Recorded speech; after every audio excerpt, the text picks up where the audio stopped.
Influencia de los grupos funcionales en la actividad biológica. Ya vamos a hablar de las distintas actividades biológicas. Influencia de los grupos funcionales. Bueno, cuando hablamos de grupos funcionales, en primer lugar, tenemos que recordar algunas cosas muy básicas. Hablamos de una agrupación particularmente heteroatómica, la mayor parte de las veces.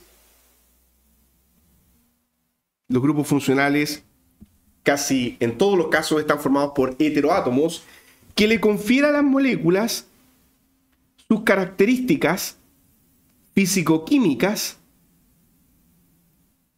y por implicación, o en paralelo a eso, le confiere a las moléculas sus características de reactividad. Entonces ustedes dirán, me tengo que saber los grupos funcionales, tengo que volver a repasar eso que en algún momento vi en química orgánica. Sí, lo lamento, van a tener que saberlo, ya conocer algunas propiedades básicas de estos grupos, ¿ok? Entonces necesitamos conocer algunos grupos funcionales básicos porque ellos son responsables de las propiedades físico-químicas de la reactividad de una molécula. Y tenemos que recordar lo siguiente, cuando hablamos de un compuesto bioactivo, o sea, de un compuesto que está diseñado para poder ser administrado en un humano y curar una patología, dicha molécula tiene que ser capaz de atravesar la bicapa lipídica. ¿Por qué? En la mayor parte de las veces las moléculas se administran por vía oral. Entonces, quiere decir que tiene que ser absorbido a nivel intestinal, a veces incluso a nivel estomacal. Rara vez inyectamos directamente el fármaco donde está el problema. Eso ocurre en los ratones de laboratorio, solamente donde se les inyecta justo en el tumor o lo que sea, pero a nivel humano eso es muy raro que suceda. Imagínense un problema a nivel cerebral, ¿cómo vamos a estar inyectando de manera directa ahí? Es difícil. Entonces, la molécula tiene que tener ciertas características que le permitan atravesar una bicapa lipídica. Y aquí voy a introducir un concepto que es el concepto de lipofilia. Aparece así en los textos, también aparece como hidrofobicidad. Exacto. Ya lipofilia, hidrofobicidad, lipofilicidad también he visto por ahí. El más común es lipofilia. O sea, la molécula tiene que tener una adecuada capacidad de solubilizarse en lípidos, pero no mucho, de tal manera que pueda atravesar las membranas. Y aquí está la estructura de una membrana, ya vamos a ir avanzando gradualmente en esto. La estructura de una membrana, ustedes saben que es una bicapa lipídica donde, pregunta, ¿la parte polar queda en el centro de la membrana o hacia afuera? Y bueno, esto sería hacia el interior de la célula, ¿no es cierto? ¿Queda hacia los extremos o hacia el centro? Muy bien, ¿no es cierto? Queda siempre hacia afuera, muy bien, y hacia el interior, o sea, en contacto con el agua. Entonces tenemos esta propiedad anfifílica. Tenemos contacto con el agua por fuera, por dentro y hacia el centro. Ahí están las cadenas hidrofóbicas, o sea, aquí tenemos un grupo fosfato conectado a un grupo amino y este grupo es polar porque tiene oxígenos y toda la parte hidrocarbonada es apolar o hidrofóbica. Entonces aquí tenemos estos conceptos de hidrofobicidad, cabeza hidrofílica. Por tanto, nuestro compuesto debe tener una lipofilia apropiada para atravesar membranas, tiene que ser capaz de cruzar barreras, pero no tanto de tal forma que quede retenido en la membrana. Entonces, ahí voy a introducir este concepto que lo vamos a definir inmediatamente. Voy a insertar una página para ello, que es el concepto de log P, o sea, la lipofilia de la cual estamos hablando, la lipofilia o log P, donde, ¿qué es lo que es P? Excelente, ¿no es cierto? Es cuánto se solubiliza la molécula, muy bien, en fase octanol versus en fase agua.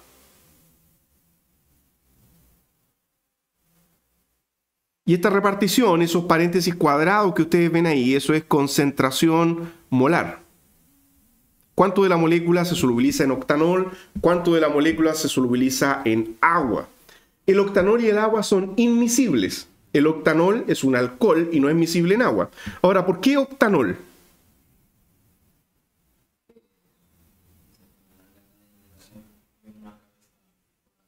Exacto.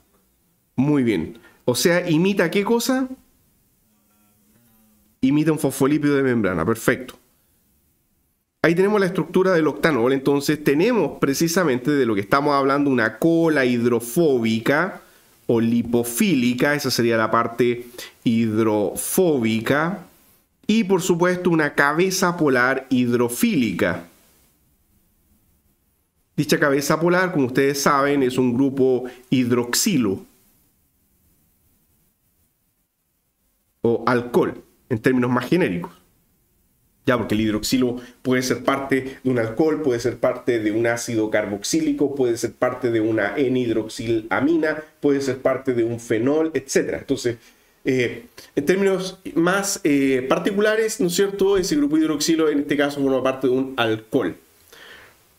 Bien, entonces el octanol está imitando un fosfolípido de membrana. También se ha hecho esta distribución cuando uno quiere simular partición a cerebro. En vez de octanol, y esto suena un poco raro, ya causa sorpresa cuando uno lo menciona, también se puede hacer esta partición con aceite de oliva. Aunque suene algo así como casero, artesanal. Lo que pasa es que el aceite de oliva, tampoco es soluble en agua, obviamente, imita bastante bien la lipofilia del cerebro. Entonces a veces se hacen distribuciones en aceite de oliva de alta pureza, agua, para ver si la molécula tiene tendencia o no a irse a cerebro. Ya vamos a ver el uso de algunas plataformas donde ustedes van a poder calcular esto. Ya más adelante, casi al final de la clase, ahí les puedo mostrar. Entonces eso sería P. Y como P nos va a dar un número muy grande, estas son divisiones de concentraciones molares, es que le aplicamos el logaritmo en base 10 para generar un número más pequeño y manipulable. Entonces, log P es el logaritmo de esto que en el mejor de los casos se debería determinar empíricamente para cada molécula, pero como determinar esto empíricamente para cada molécula puede ser un poco tedioso, hoy día se calcula. Hoy día se calcula el valor de log P. Entonces, vamos a introducir ahí otra idea. Recién dijimos, voy a separar acá esto, recién dijimos que para que el compuesto sea un buen compuesto tiene que atravesar membranas, o sea, idealmente el valor de log P, el valor ideal de log P tiene que fluctuar entre 0 y... Cristian, ¿tú te acuerdas cuánto era más o menos? El valor máximo, ya. Hay un valor máximo que es 5. Sí. Exacto. Sí, ya vamos a enumerarlo ya para que todos tengan la información completa. De 0 a 5, ahora ustedes dirán, ¿y de dónde viene eso? ¿A quién se le ocurrió poner estos límites? Porque el log P puede moverse a valores, por supuesto, mucho mayores que 5, ¿ya? Entonces, ese es nuestro límite y esto viene de un análisis estadístico. Esto es nada más que de observación estadística. ¿Qué significa eso? Significa que se revisaron las lipofilias de casi todas las moléculas que son fármacos y la mayoría de las que se absorben bien por vía oral, o sea que pueden atravesar membranas biológicas a nivel intestinal, están por debajo de 5. Las que son muy lipofílicas se absorben poco, quedan retenidas en la membrana, quedan en el intestino. Les voy a dar un ejemplo. Antiparasitarios. Miren. Consideremos la siguiente molécula.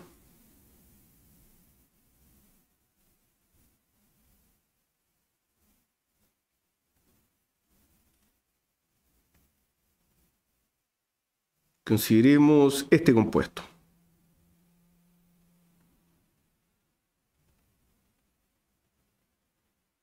Ya, este compuesto, por sencillo que parezca, es un antiparasitario. Este compuesto está hecho para matar parásitos, o sea, gusanos que infectan el intestino. Y esta molécula es súper lipofílica y no se absorbe muy poco a nivel intestinal, pero eso es bueno, porque queremos matar parásitos que están en el lumen intestinal, no parásitos que han entrado al plasma sanguíneo. Por tanto, en este caso tenemos una molécula que tiene un log P mayor a 5, súper lipofílica, se absorbe mal, pero por eso mismo, ok, fantástico, se ocupa porque queda ahí en el intestino para matar parásitos. antiparasitario o antihelmíntico es el otro nombre que tienen este tipo de estructuras. Más adelante vamos a ver ejemplos concretos ya de este tipo de familias, ¿ok? Con este tipo de farmacóforo en particular.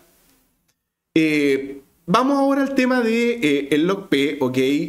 Este valor de log-P, que idealmente menor a 5 para que tenga una buena absorción por vía oral, dijimos, ¿ok? O sea, esto que está acá es para que el compuesto posea una buena absorción por vía oral. Bien, uso de algunos software para obtener esta información. Permítanme un momento aquí para ajustar la imagen.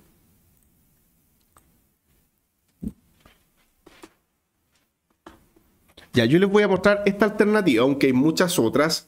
Este programa se llama ChemDraw, es de la suite ChemOffice, que también pueden conseguir ustedes para instalar en Windows o en otras plataformas. Y este programa tiene la particularidad que no solo sirve para dibujar, sino para calcular algunas cosas. Entonces, por ejemplo, si ustedes están interesados en esa molécula, en ese antihelmíntico que estábamos viendo recién, nosotros lo dibujamos. Bueno, acá el doble enlace va ahí.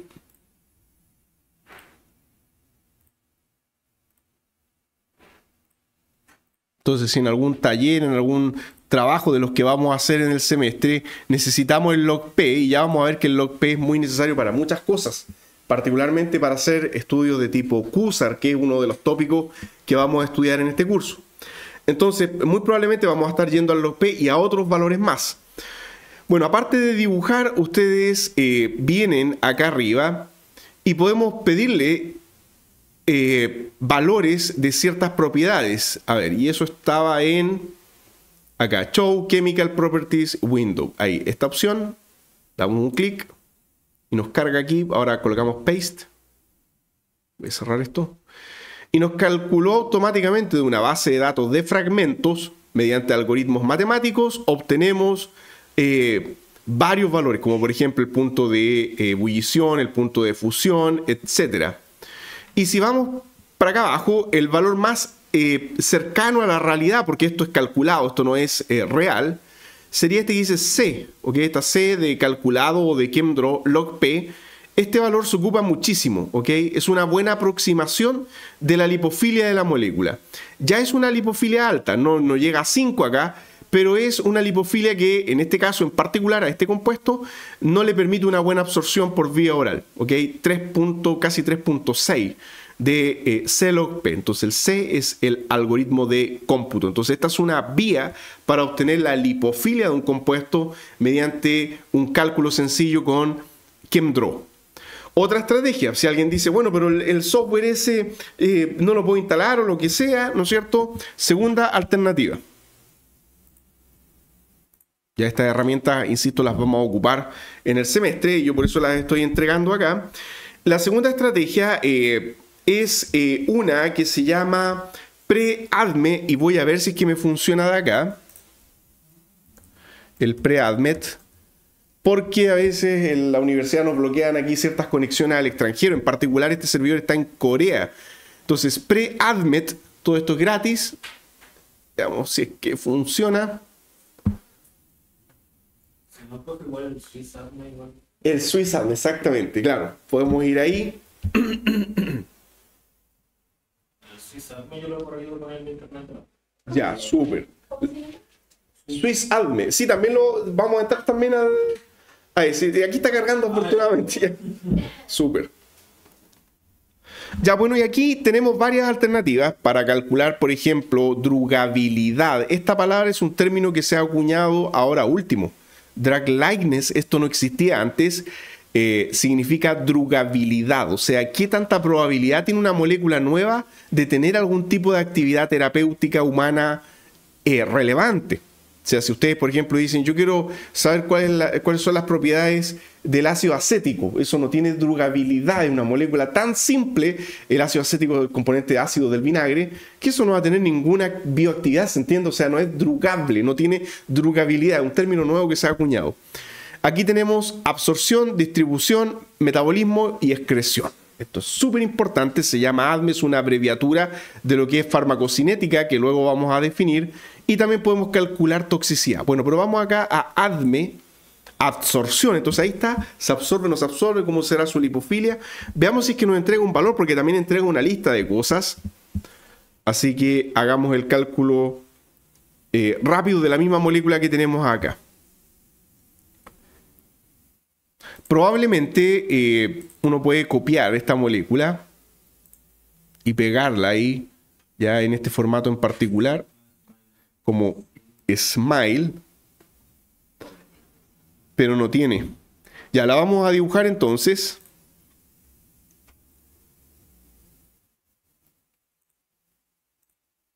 Miren, veamos algunas de las cosas interesantes que esto entre... Ah, perdón.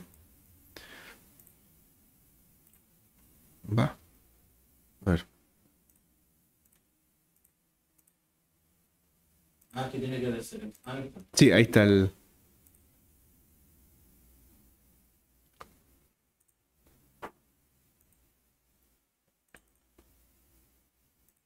Ya. Ok. Va. Ahí sí. Apretamos el botón ahí, Submit, y ahora esperar. No se demora tanto, obviamente un poco más lento que usar el ChemDraw instalado en el computador, pero un par de segundos. Acá es lento, en otras partes lo arroja mucho más rápido, la conexión aquí tal vez no es la... Ya, ahí tiró la cosa.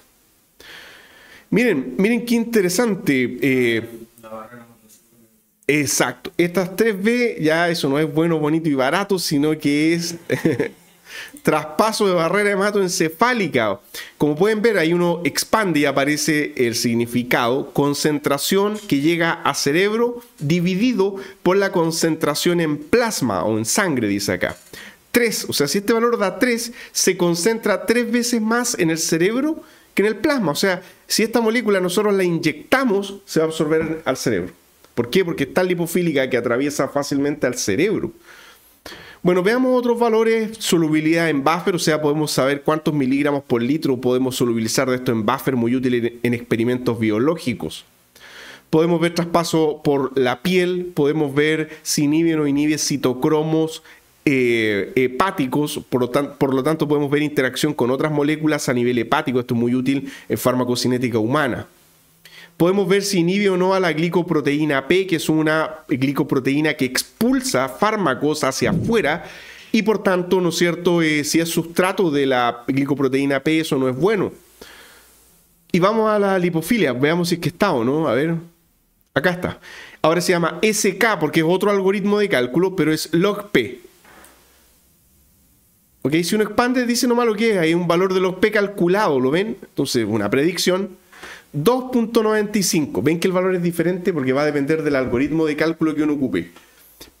Ok, entonces tenemos también esta plataforma para tener un valor aproximado. Siempre las aproximaciones van a tener esos rangos de diferencia. Nunca va a ser igual que calcular empíricamente.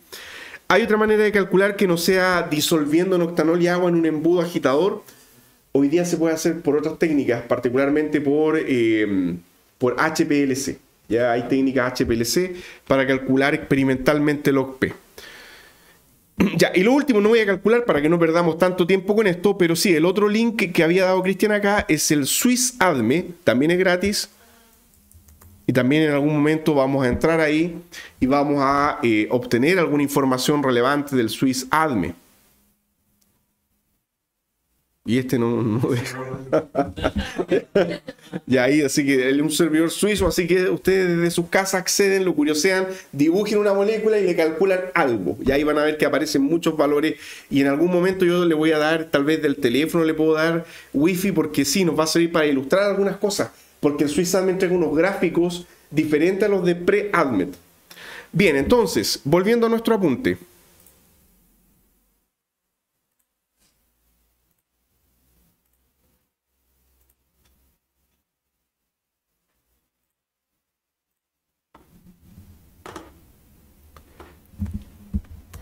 El individuo o la organización ya que determinó este rango fue la empresa farmacéutica norteamericana Pfizer, particularmente un investigador que se llamaba Lipinski.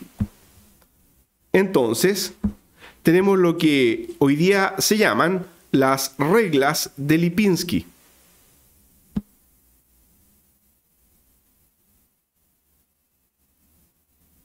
Lipinski estudió bases de datos enormes de miles de moléculas y para que algo tenga una buena absorción por vía oral se encontró lo siguiente. Entonces, una buena o apropiada absorción por vía oral se caracteriza porque, uno, el compuesto va a tener, como ya vimos, un log P menor a 5. Ya, esto es estadístico, recuerden, siempre hay excepciones y hoy día se han encontrado varias excepciones a las reglas de Lipinski. Segundo, una molécula muy grande no se va a absorber bien.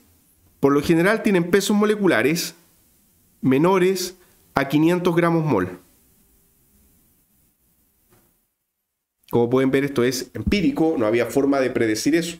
¿Hay excepciones? Por supuesto, hoy día se están encontrando muchas excepciones y se está revisando esto, porque se han encontrado moléculas gigantes que rompen las reglas de Lipinski. Por ejemplo, ustedes saben que a nivel intestinal hay transportadores. Los aminoácidos, cuando uno consume los aminoácidos, se absorben por transportadores proteicos, no atraviesan por difusión pasiva. Son moléculas pequeñas, son muy polares, entonces uno dice, ¿cómo atraviesa una membrana polar? Por transportadores proteicos. 3. Una molécula con buena absorción por vía oral tiene menos de 5 dadores de puentes de hidrógeno. Dadores de puente de hidrógeno, menos de 5. Cuando digo dadores de puentes de hidrógeno, venimos a interacciones intermoleculares, temática que también vamos a abordar en el curso, y hablamos de grupos fuertemente polares como son el OH, hidroxilo, o NH, que puede ser NH de una amina, de una amida, etc. ¿Ya? Entonces menos de 5. O sea, ahí estamos bastante limitados. Porque, ¿cuál es el punto? Que bueno, esto también está de la mano con el siguiente. 4. Debemos tener menos de 10 aceptores de puente de hidrógeno.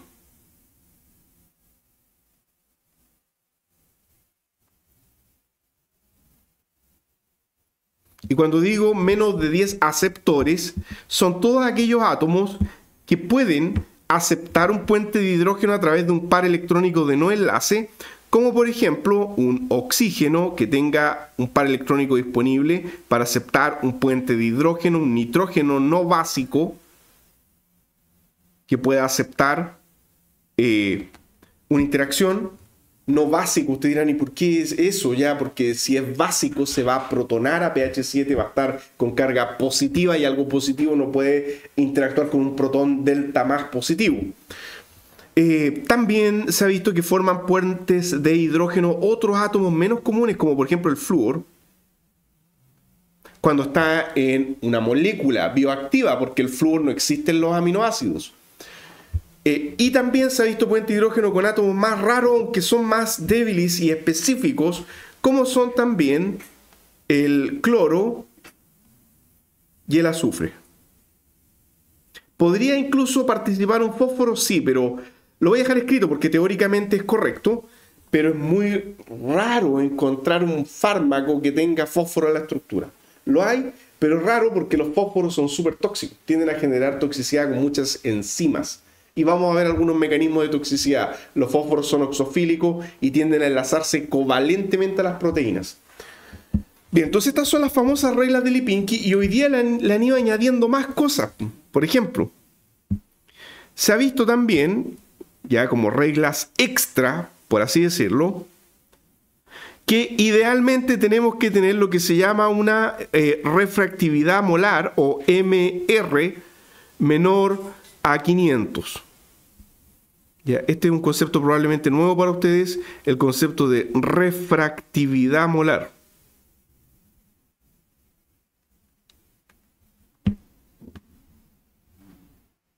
Bueno, ¿qué es esto de refractividad? No sé si a alguien le suena.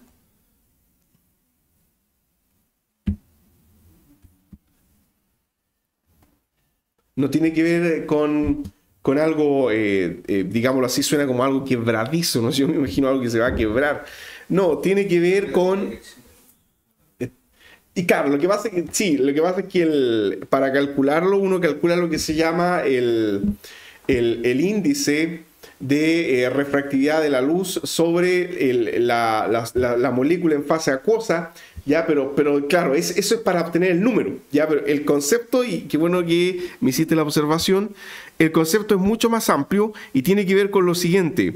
Refractividad molar siempre entrega dos cosas. Primero, es una medida del volumen de la molécula, es una medida del volumen molecular. Y segundo, es una medida de su polarizabilidad.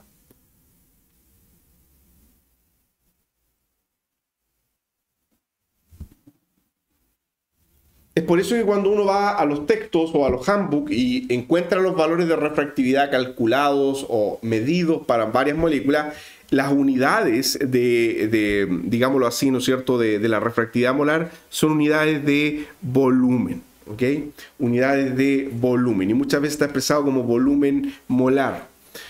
Entonces, a mayor refractividad es más grande la molécula, y al mismo tiempo es más fácil que se polarice, que los electrones se muevan de un lado para otro, generando acumulación de carga en una parte y deficiencia de carga en otra. Esa es la idea un poquito abstracta que hay que tener con este concepto. Ya yo sé que no es tan concreto ya como la lipofilia, pero podríamos decir que, ejemplo, los átomos grandes como los halógenos, ejemplo, un átomo de cloro grande conectado al resto de la molécula, los átomos grandes tienen una elevada polarizabilidad y un elevado volumen. Tienen mucha refractividad molar los átomos grandes. ¿Ok? ¿Por qué? Porque como son grandes, los electrones se pueden mover de un lado para otro, y eso nos va a explicar el puente de halógeno que ellos hacen cuando veamos interacciones intermoleculares. Entonces, vamos ahora acá para que vean que este dato también lo tenemos en este tipo de aplicaciones de cálculo.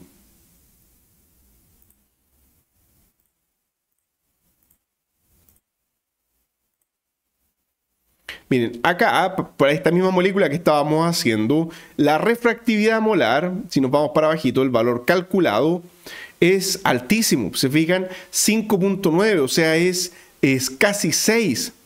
Ahora, perdón, yo les dije 500. A ver. Es 5. Creo que les dije 500, ¿no es cierto? En el apunte rectifiquen, ya, 5. Ya, ahí sí. Entonces, en este caso, 5.9 es una refractividad alta. No va a tener muy buena absorción, ¿se fijan? Y ya sabemos que esta actúa a nivel intestinal. Y hagamos el siguiente ejercicio. A este mismo compuesto, ya, le vamos a conectar un átomo grande y voluminoso. Por ejemplo, un átomo de yodo. ¿Okay? Un halógeno grande. El yodo es súper grande. Cloro, bromo y yodo son halógenos gigantes. El flúor es el único que es pequeñito, similar a un hidrógeno. Ya, entonces, vamos acá a View y le decimos que nos dé las propiedades acá. Chemical Properties, Enter y pegar. ¿A cuánto llegamos ahora? Sí, se disparó, claro. 7.2. Y solamente introduciendo un átomo. Un átomo marca una diferencia brutal. Te dirán, bueno, no le coloquemos halógeno. Y que no es tan así, ya, porque vamos a ver que cuando hagamos diseño de fármaco y vamos a hacer algunos talleres de docking, ahí ustedes van a ver que un átomo lo cambia todo, y a veces uno necesita ese átomo, ¿no es cierto, Cristian? Cristian estuvo haciendo docking de cientos de moléculas, y a veces uno necesita un átomo en particular, y un cloro, un bromo, un yodo lo puede cambiar todo, ¿ok? Entonces, claro, ahí lamentablemente se nos va un poquito a pique la propiedad farmacocinética. Ya, cero absorción por vía oral. Bien, volvamos al apunte.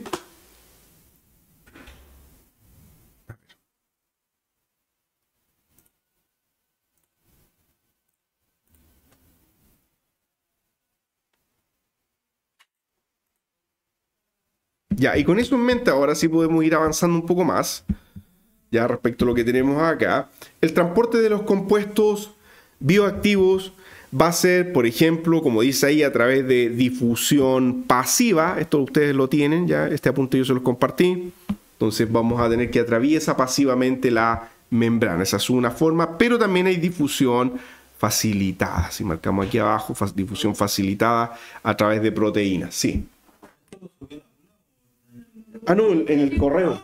Sí, claro, descarguen por favor ahí del correo. Igual lo puedo respaldar en el aula, ya, pero en el correo ya está. Igual que el programa. Ok. Y aquí tenemos la ley de Fick, que es una ecuación matemática que describe, como dice ahí, la variación de la concentración a través de una membrana a través del transcurso del tiempo. Entonces, no es más que una pequeña ecuación que nos describe el movimiento de la molécula o cómo difunde de un lado a otro a través del tiempo cuando tenemos una diferencia de concentraciones de un lado a otro. Como dice acá, la variación de la concentración a través del tiempo por la membrana es igual a el área de difusión por una constante. Y esto serían las concentraciones de un lado y del otro lado de la membrana. O sea, digámoslo así, ¿no es cierto? A un lado podría ser el extracelular, al otro lado podría ser el intracelular. Pero ya voy a volver a esta ecuación más adelante, porque cuando veamos QSAR les tengo que demostrar cómo a partir de la ecuación de difusión llegamos a lo que se llama la ecuación de Hancha. Así que no me voy a adelantar mucho todavía. Ya, y la pregunta que surge ahora... Y así como tenemos estas herramientas para calcular la lipofilia de una molécula, podemos de alguna manera también, sin herramientas tan complejas, ser capaces de predecir la solubilidad en agua de un compuesto bioactivo. Sí. Sea un compuesto natural o sintético, tenemos esta tabla con estos valores. Voy a aumentar para que se vea un poco mejor. Que nos muestra cómo un simple grupo funcional puede ir incrementando la solubilidad en agua.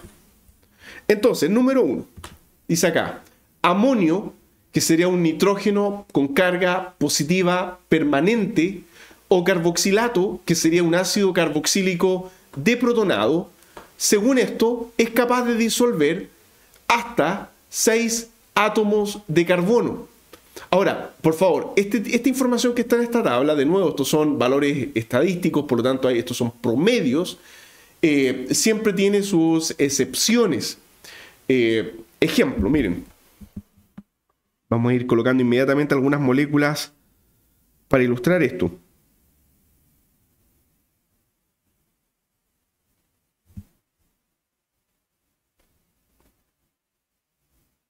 Uno, dos, tres, cuatro... 5, a ver, 1, 2, 3, 4, 5. Ya, este compuesto, tal como está ahí, sería pentano. Y eso es insoluble en agua. Ese es un líquido insoluble en agua. Se forman dos fases como agua con aceite si uno los junta. Pero si usted ese pentano lo transforma y hace esto,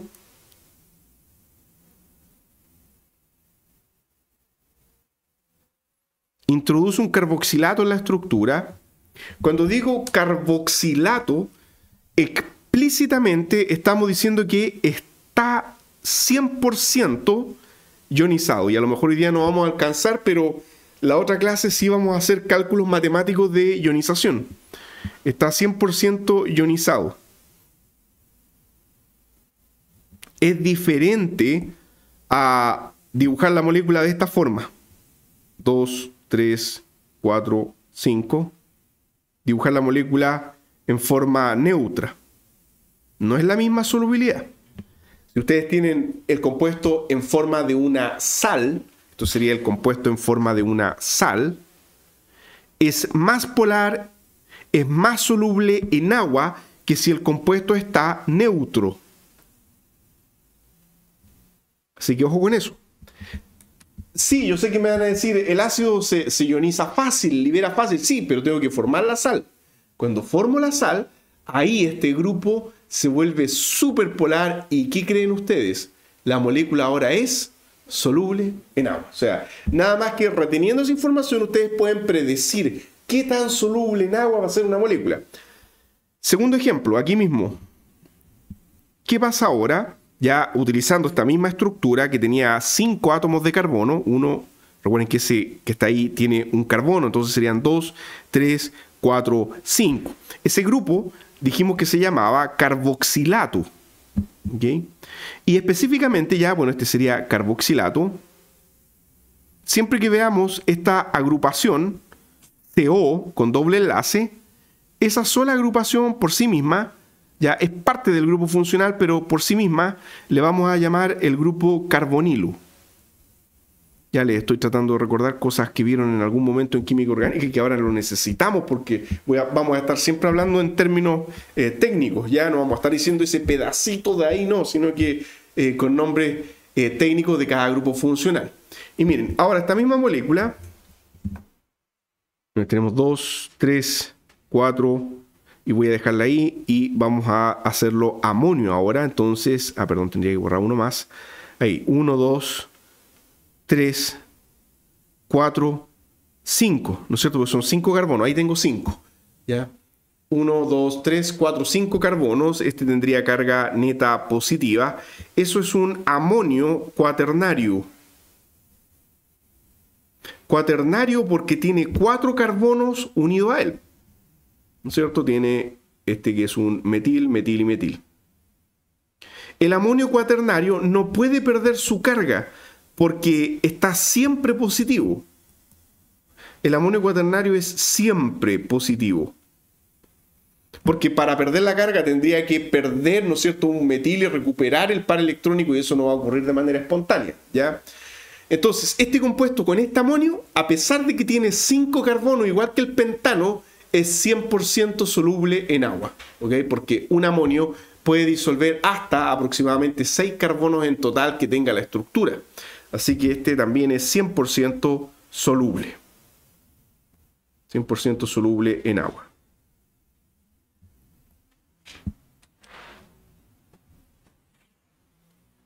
¿Lo ven? Entonces, con cosas muy sencillas podemos ir entendiendo bastante, ir prediciendo. Uno de los objetivos de la química medicinal es poder predecir cosas, ¿ya? Vamos al segundo caso. Dice que un alcohol también. Aquí los grupos más relevantes son estos dos, ¿no es cierto? Un carboxilato, un amonio y el alcohol, ¿ok? El hidroxilo, que puede ser parte de un alcohol o de un fenol. O sea, puede estar conectado a una cadena alquílica o a un anillo aromático. 3 a 4 carbonos. Entonces ya disuelve menos. Ustedes dirán, bueno, 3 o 4, es que eso como es estadístico, esto es, ¿no es cierto?, un valor aproximado.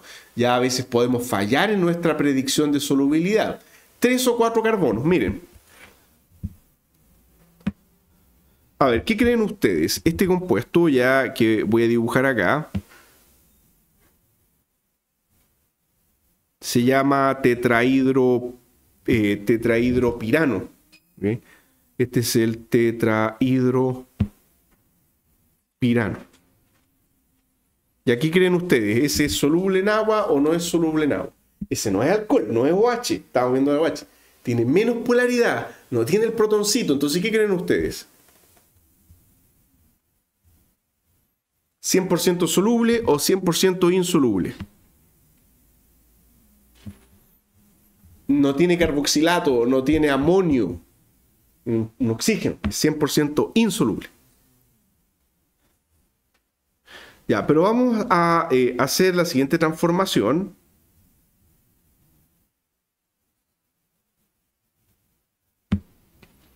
Lo voy a dibujar esta vez con un poco de perspectiva, ya así de perfil, digámoslo así. Y voy a hacer lo que se llama una proyección de Hubbard.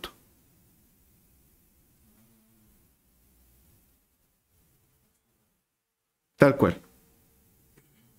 De hecho, específicamente este que estamos dibujando acá, esta es la glucosa.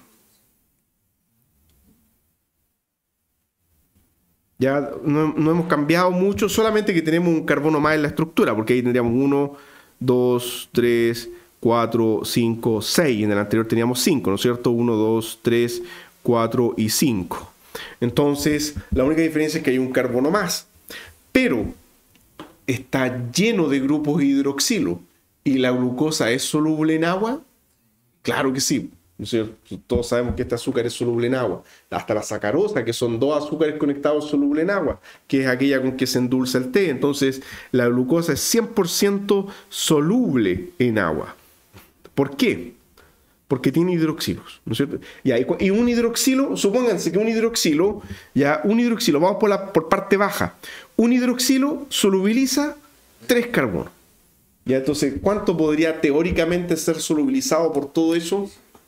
Claro, porque tenemos 1, 2, 3, 4, 5, ¿cierto? Este no alcanza a ser, pero es parecido. Ya bueno, entonces sería 1, 2, 3, 4, 5. 5 por 3, 15 carbonos. 15 carbonos y quizá un poco más por ese, aunque ese nos aporta mucho. 15 carbonos y nos sobra, porque aquí tenemos 6 carbonos. Entonces, ¿se fijan? Así uno puede ir prediciendo. Entonces, ahí podemos ver que una molécula tan simple como la primera no es soluble, porque no tiene grupos polares, pero la otra sí, porque puede solvatarse por agua. Entonces, la explicación de esto es que lo que ocurre es una extensa solvatación. El agua forma puentes de hidrógeno. Solvatación total. O sea, entre paréntesis, esto significa que el agua forma puentes de hidrógeno con el compuesto.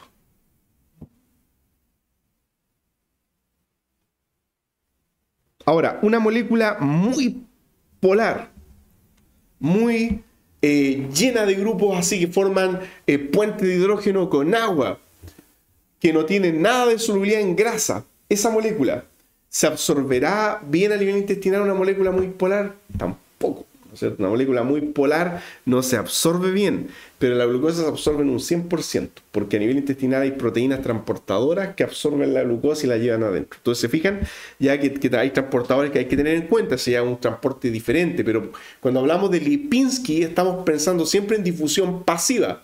Por difusión pasiva eso rebota en la membrana, no pasa porque es demasiado polar. Y por otra parte, si algo es muy lipofílico, tampoco pasa, queda retenido en las membranas. Tan lipofílico que queda pegado, adherido a la membrana sin lograr pasar la membrana.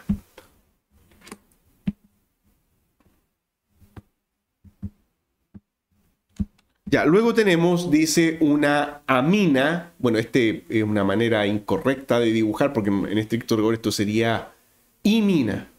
Dice una amina, un ácido carboxílico, pero neutro, o un éster, que también siempre va a estar neutro, dice más o menos 3 carbonos. O sea, lo que yo les voy a decir es que de aquí para abajo, ¿ya? De aquí para abajo vienen los malos solubilizadores, ¿ok?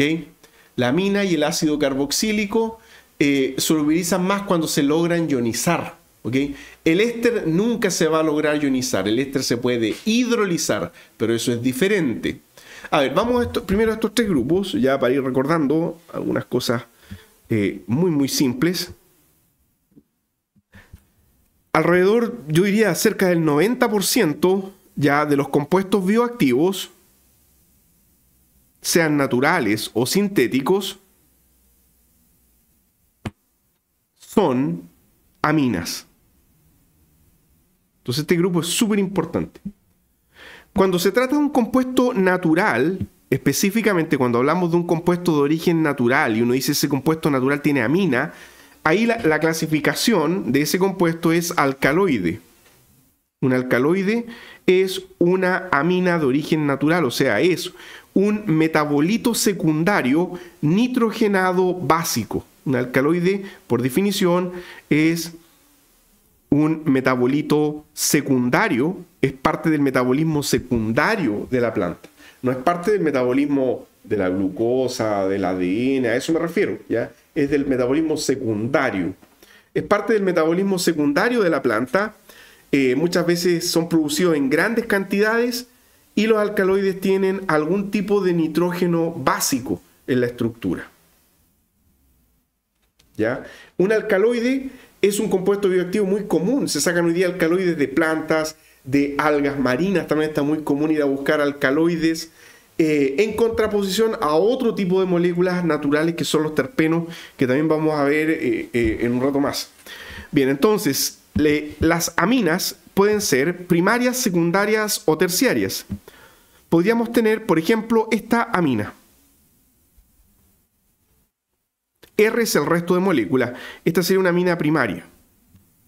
Podemos tener una amina secundaria o podemos tener una amina terciaria.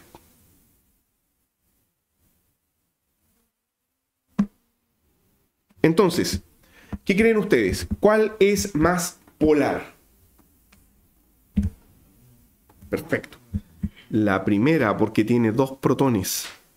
Más fácil que forme puentes de hidrógeno con agua. Muy bien, entonces la primera es la más polar. No confundir esta clasificación, voy a mover un poquito la hoja, con la de los alcoholes. Cuando uno tiene un alcohol primario, uno tiene esto.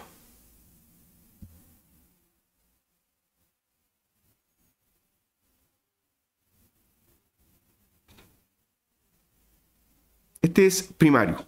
Un alcohol secundario, el alcohol siempre va a estar igual.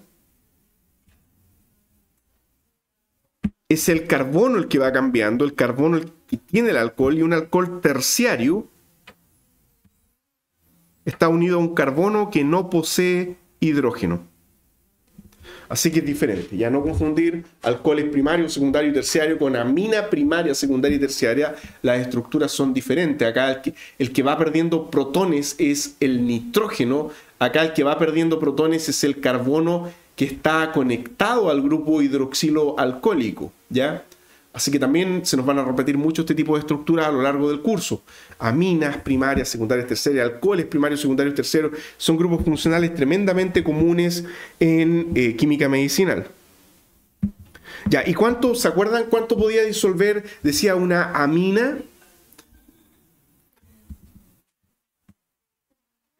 Claro. Vamos a redondear más o menos 3, ya, y lo mismo decía los hidroxilos decía que era un poquito más como de 3 a 4, claro. La cantidad de carbonos que se logra solubilizar, ¿ya? Ahora, de nuevo, repito, cuando dice acá más o menos 3, es siempre considerando que esto no es amonio, o sea, que esto está neutro.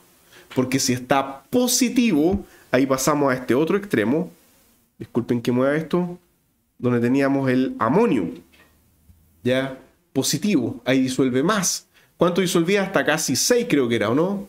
¿Se fijan? Entonces, un nitrógeno positivo, sea que sea amonio, o sea, permanentemente positivo, o amonio formado en el medio, o sea, que esté protonado, va a disolver hasta 6 carbonos aproximadamente.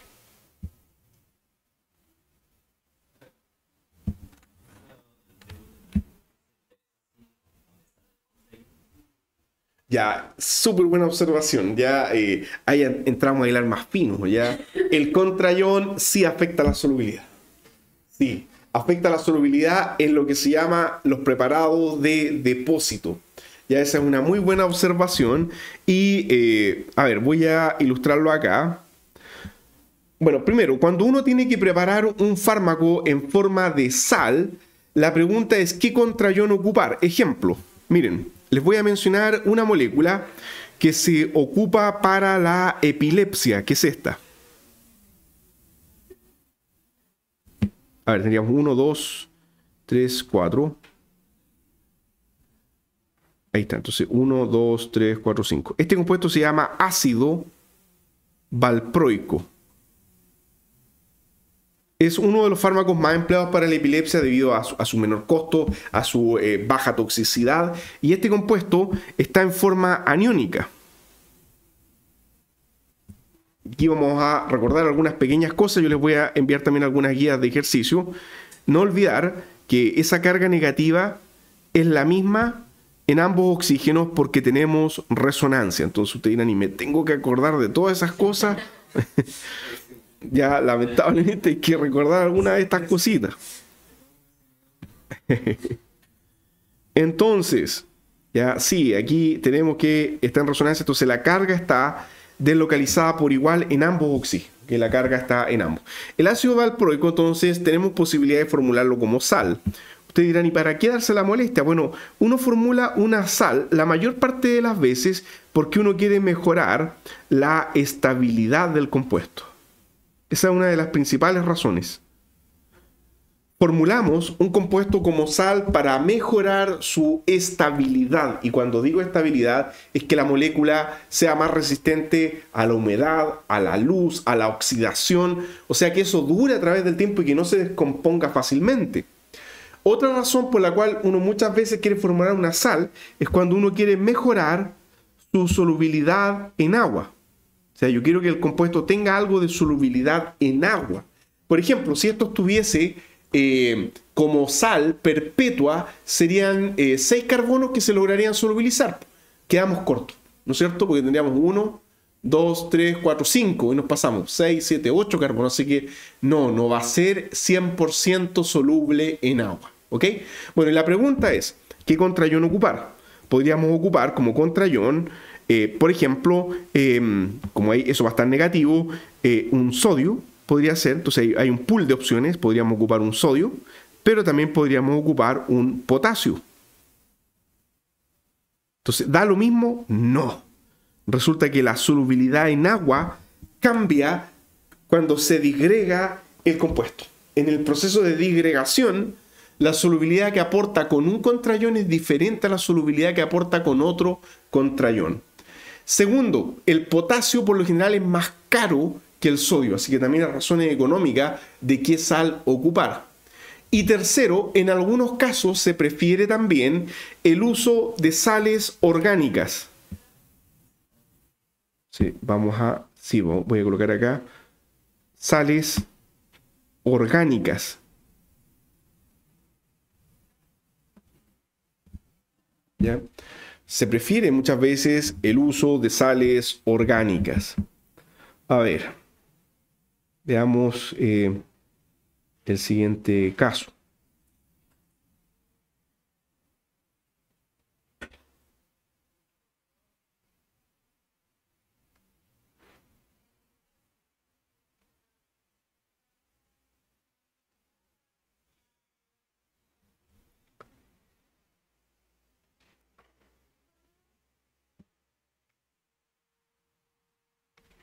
Bueno, acá eso está ahí conectado por otro grupo carbonilo. Aquí me faltaría, a ver, tendría 1, 2, creo que me falta algo ahí. A ver, sería 1, 2, sí, carbonilo. Ahí.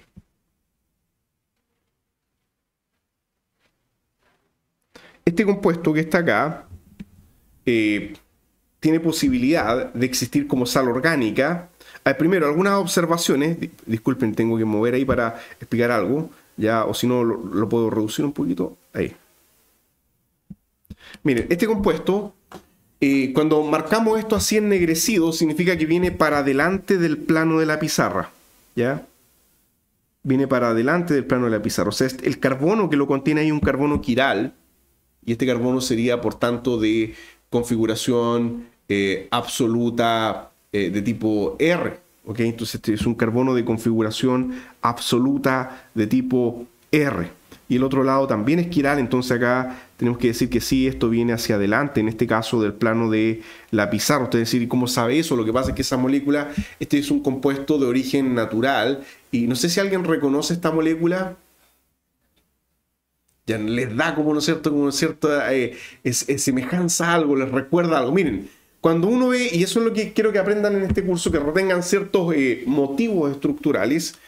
Cuando uno ve este sistema cuadrado de acá, bueno, este sistema cuadrado que ustedes ven acá, funcionalmente, a ver, pregunta, ¿qué grupo funcional es este? Muy bien, es una amida cíclica. Y las amidas cíclicas se llaman lactamas. Esa es una lactama. Es una lactama que tiene 2 carbonos. Tiene un carbono alfa y un carbono beta como parte del ciclo cuadrado. ¿Ok? Entonces yo digo, tengo una lactama, una alfa-beta lactama. O sea, tengo lo que se llama técnicamente un anillo beta-lactámico. Ahora sí, ya. Antibiótico, ¿no es cierto? Es un antibiótico, esto es la penicilina.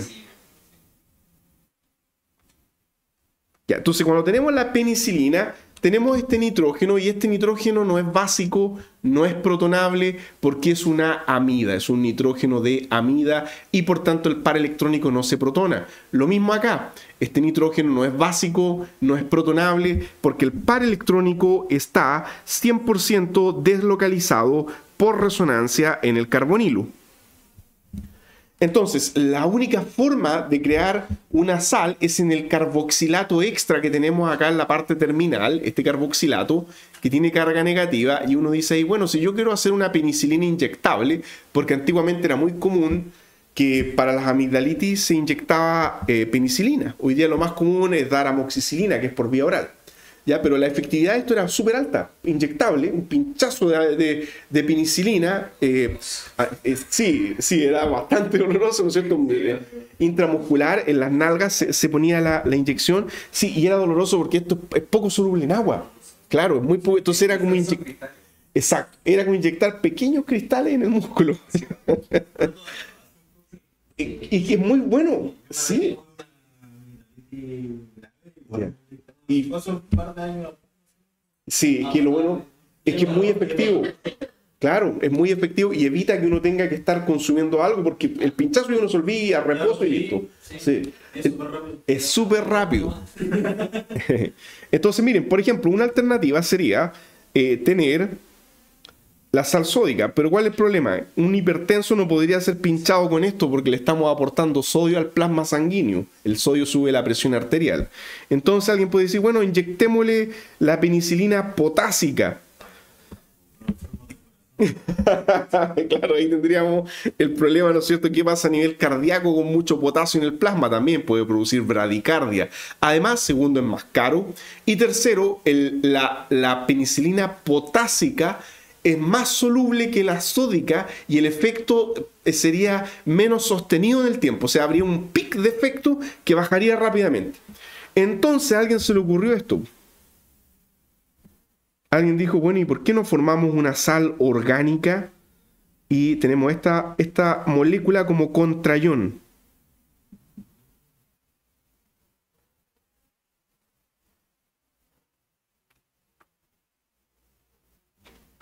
Y esto tiene acá un anillo de benceno, que se puede abreviar como pH, significa benceno, ¿ok?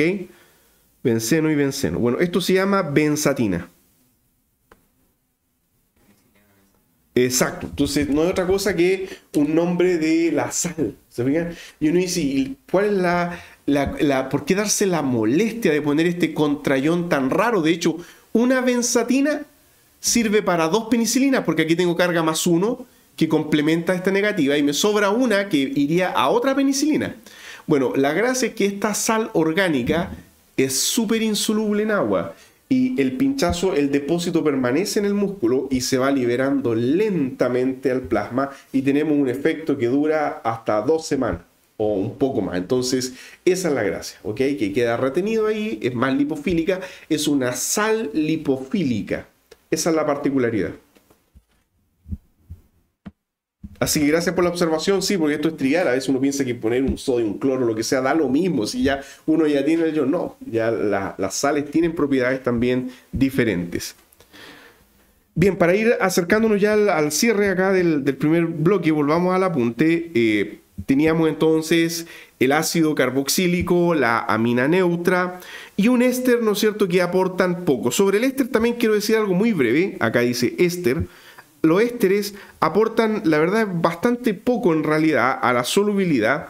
Aquí dice que hasta 3 carbonos. En realidad, yo los dejaría entre paréntesis porque eso va a depender mucho del entorno químico. Así que, por favor, los ésteres, mejor no los consideren en esta lista, en algún ejercicio o algo que tengamos que resolver. No, el aporte que ellos hacen es paupérrimo. Yo creo que están sobrevalorados al estar aquí diciendo que son capaces de solubilizar 3 carbonos. Yo creo que no, los ésteres son muy poco solubles, es muy poco el aporte. Cuando haya otro grupo funcional o bien otro éster, ya tendría que por lo menos haber 2 o acompañados de otro grupo. Ahí aportan más, ahí se suman fuerza. Pero así solito es muy poco lo que aportan. Miren, por ejemplo, hay una molécula que ocupamos mucho en el laboratorio que es esta. Y es un éster.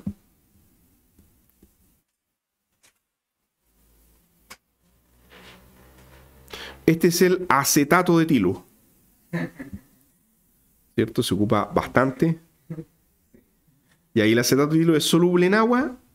No, este es hidrofóbico, se ocupa para hacer extracciones. ¿Ya? Y tiene un éster, tiene pocos carbonos. Claro, tiene 4 carbonos, ¿ok? Pero tiene cero solubilidad en agua, es súper lipofílico. Entonces uno dice, ¿dónde está el aporte? Aunque fuera un poco soluble, no, esto es súper lipofílico, por eso que creo que están sobrevalorados los ésteres ahí en esa lista. Vamos a decir algo importante, sí, para culminar hoy día sobre los ésteres, ya, y con esto termino, es que en química medicinal los ésteres han sido ampliamente utilizados en la formulación de profármacos. Exacto. Tal cual. Entonces, muy común que, ejemplo 1, si usted tiene un fármaco de estructura alcohol, ¿okay?, usted lo transforma en profármaco añadiendo o haciéndolo reaccionar con un ácido respectivo. Y vamos a tener, por tanto, la estructura en forma de éster. Entonces está enmascarado. No olvide, la primera parte es la parte fármaco. Entonces voy a marcar en verde. Este es el fármaco de interés. Y ahora aquí está enmascarado. Y el proceso se va a revertir a nivel celular, biológicamente, porque hay enzimas en el plasma sanguíneo. Hay enzimas llamadas estearasas. Hay estearasas plasmáticas y hay estearasas hepáticas. Y precisamente lo que hacen es romper los ésteres. Entonces, al romper ahí, regeneramos el alcohol dentro del organismo. La otra estrategia, ¿sí? ¿Cuál depende del R? El grado de hidrólisis, sí. Claro que sí. Sí, eso es una buena observación. Más adelante podríamos colocar ejemplos reales. Este de acá. También se rompe por estearasas, pero el ácido acetilsalicílico es bastante eficaz en llegar rápidamente a las ciclooxigenasas, donde acetila covalentemente, o sea, la misma ciclooxigenasa ataca, por así decirlo, al éster del ácido salicílico y queda acetilada covalentemente y de esa manera queda inhibida. ¿Ok? Entonces, claro, no todos tienen la misma farmacocinética de degradación. No porque algo sea un éster significa que se va a degradar. Así que es un muy buen ejemplo el de la aspirina, si no la aspirina no serviría para nada. Sería degradada y no llegaría a la ciclooxigenasa. Otro ejemplo, aparte de la aspirina está el caso de los antihipertensivos de tipo dihidropiridinas. Las dihidropiridinas tienen dos ésteres. Y como ésteres son activos, no son profármacos. Entonces uno dice, pero ¿y las estearasas no lo rompen? Sí, hay un porcentaje que se degrada, pero hay otro porcentaje que permanece y logra llegar al canal de calcio, que es donde actúan. ¿Ya? Así que no quiere decir que porque algo sea éster, necesaria y obligatoriamente es un profármaco. ¿Ya? Así que cuidado con eso. Y lo último, ya la última forma es que usted tenga que el fármaco de interés es un ácido carboxílico. Entonces, si su fármaco es un ácido carboxílico, lo hace reaccionar con un alcohol para formar el éster.